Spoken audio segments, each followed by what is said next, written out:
उहाँलाई हामीले चाहिँ 1 हप्ता भयो आएको होइन, 1 हप्तासम्म पर्खिँदाखेरि पनि भेट्न पाइएन। त्यसो भएको कारणले गर्दाखेरि चाहिँ मैले गर्न बाध्य भएँ। त्यसले गर्दाखेरि म एकछिन केही 5 मिनट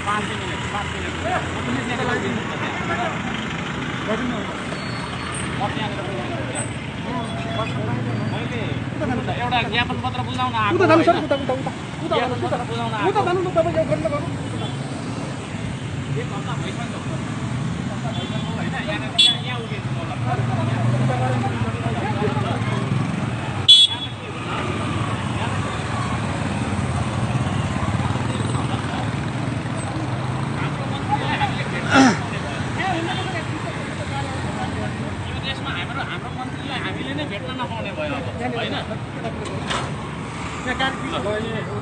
ल यहाँबाट अब यो तपाईँहरूको गार्ड कमान्डर को छ उहाँसँग कुरा गरौँ न त।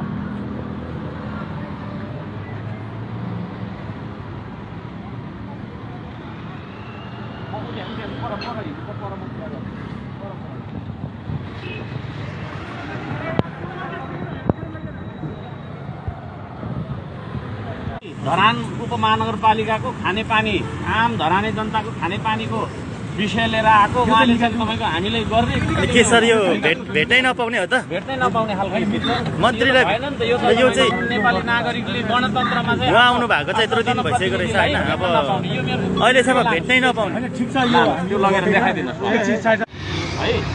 अनि यो शास्ति छ। हामीले चाहिँ अब तपाईँको सहरकै विषय लिएर आछौँ होइन, यो कुनै हाम्रो बिजनेस प्रपोजल लिएर आयो होइन, मन्त्रीलाई भेट्ने हो है।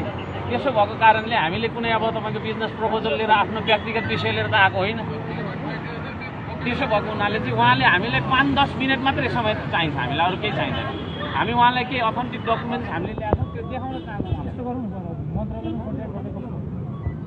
उठाउनु हुन्न त्यही त भन्दैछु। पिएले हामीलाई 1 हप्तादेखि झुलाउनु भएको होइन, भोलि आउनु हामीले 1 हप्ता भयो पर्खेको होइन। होटलमा लजमा बसेर पर्खिँदाखेरि हामीलाई के भइरहेको होला। अनि हामीले चाहिँ उहाँलाई अब भेट्नै नहुने भन्ने त होइन होला नि त। कि हामीले के मूल्य चुकाउनु पर्ने, कति घुस खुवाउनु पर्ने कि होइन, के दण्ड सजाय हामीले भोग्नुपर्ने हो त्यो म तयार छु। ल मन्त्रीलाई भेटे बापत मैले कति महिना जेल बस्नुपर्ने हो त्यो पनि म दिँदैछु धरानबाट होइन। अनि के सर जनताले आफ्नो समस्या लिएर मन्त्रीले भेट्नै नहुने हो त? हामीले लिँदाखेरि चाहिँ उहाँले भन्नुहुन्छ अब 10 दिन भइसक्यो यहाँ बसेको होइन, कि त उहाँले चाहिँ आएकै दिन चाहिँ हामीलाई चाहिँ नै ल अब हामी पाउँदैनौँ है गर्दैनौँ हामी भनेर भन्नु पर्थ्यो। हामी फर्केर जान्थ्यौँ सडकमा। 1 हप्ता भइसक्यो।